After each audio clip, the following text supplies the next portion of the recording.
what every entrepreneur needs to know about building wealth effectively. One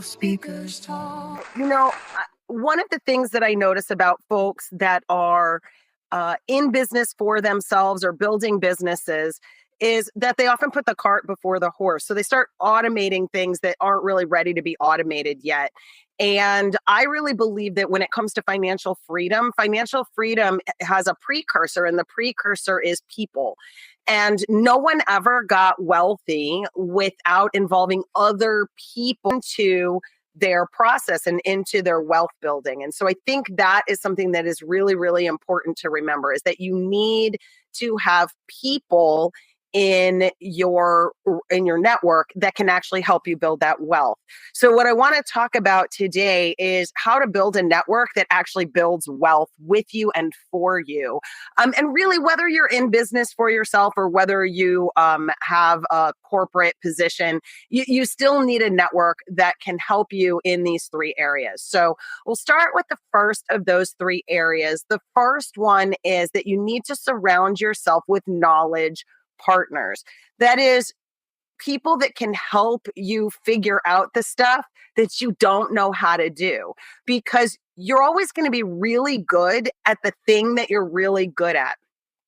And you're not going to be great at a lot of other stuff. So John Maxwell often says there's something called the law of the lid, which means you can only progress to the level of your highest level of skills. And when you've got other skill sets that are underdeveloped, let's say you've got a skill set and maybe you're a 2 or a 3, the most that you can really hope to improve that is going to be a couple of points, 4, 5, 6. And that still leaves you in the realm of the mediocre. And mediocre isn't going to cut it, right? So you're an expert, you're a 9 or a 10 in a lot of places. And those are the places where you've put in your 10,000, 20,000, 30,000 hours to get good at it. So what you want to do is surround yourself with knowledge partners, with mentors, with coaches, with peer experts that you can tap into so they can bring their expertise and add that to your expertise, give you guidance and give you direction so that you're not wandering around lost in those places that aren't your area of expertise.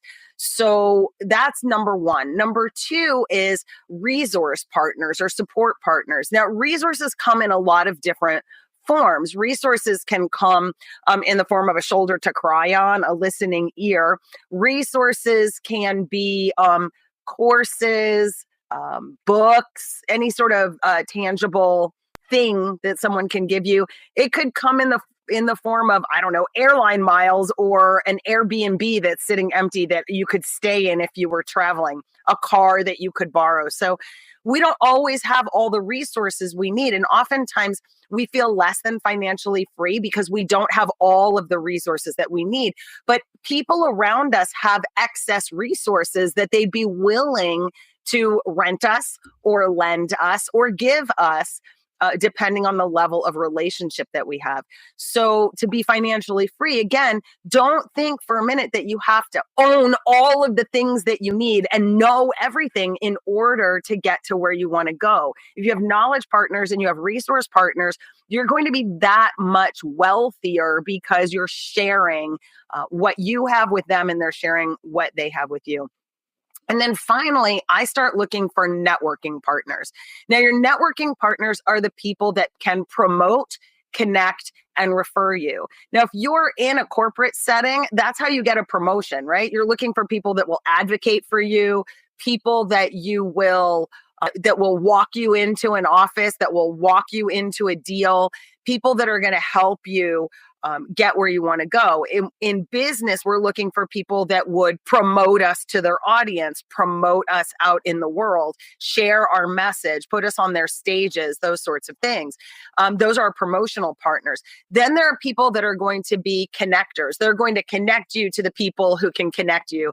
So it's that person that can connect you to someone who can walk you through a door, that can connect you to someone who can promote or your interests or advocate for you. And then finally, there are referral partners. And those in business, those are people that are walking clients to your door.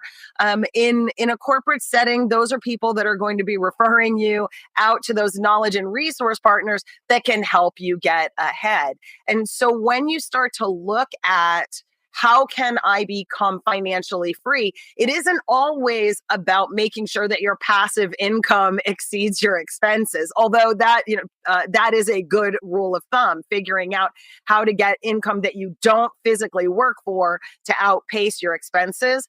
That's really cool. But a lot of us are financially free, not because we have big, long revenue streams and we've got tons of money, but because we have relationships that when we combine our strengths and our resources and our assets with those people's, we are all wealthier for it. And one of the biggest challenges in finding these partners is that it's a question of follow-up, really, I think. So we meet people every single day. We meet people in the coffee shop. We meet people online. We meet people at events that we go to. And the statistics show that about 52% of us never follow up past that first meeting. So imagine, you go to a chamber meeting and you're at the chamber meeting and you meet 4, 5, 6 new people. Well, half of the time, no one follows up with those people. No one initiates the relationship. But if someone was in front of you, they're in front of you for a reason, a season, or a lifetime. And it's our job to follow up with them and say, what do I have that can benefit them? And what do they have that could benefit me? When we put our chocolate and their peanut butter together, what do we get, right? So 52% of people never follow up past that initial meeting. Of the remaining 48%, only about 50% ever follow up at least twice. And in this day and age, with all of the digital distraction and all of the challenges that we have and really everything that's going on in the world, it's now taking somewhere between 12 and 17 interactions before someone actually feels cemented into our world. So if we're not even getting past the second follow-up, we're leaving a lot of freedom and a lot of opportunity on the table because we're not following up. And it always becomes kind of a question of certainty. People don't want to bug other people. People don't want to feel like they're pushy or they're salesy. So one of the best things that I can recommend is that when you meet new people, and you should be out there meeting new people every single day, connecting with them on LinkedIn, inviting them, following them, interacting with people on a social media platform in a positive way. If you're not interacting with people on a daily basis and drawing new people or inviting new people into your network, you're going to be leaving a lot of opportunity. And then once they come into your network, have a plan for how you want to nurture those relationships. And one of the most easy ways that I know of to invite somebody into your world and into your life is to simply say, hey, how can I follow up with you? What's the best way to follow up with you? Should we have a call? Should we have a cup of coffee? How should we follow up? And simply asking that question demonstrates that you're respectful towards that person, that you're interested. And then once they tell you how to follow up with them, it's really just a matter of following through on what you've discussed. So from my perspective, financial freedom isn't just about having money. Having money is great. Don't get me wrong.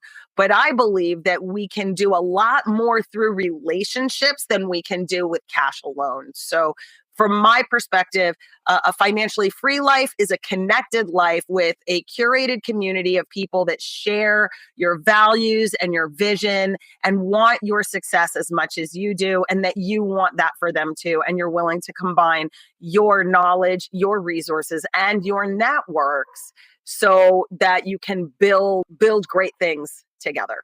Every story can change the world. Together we are global speakers talk.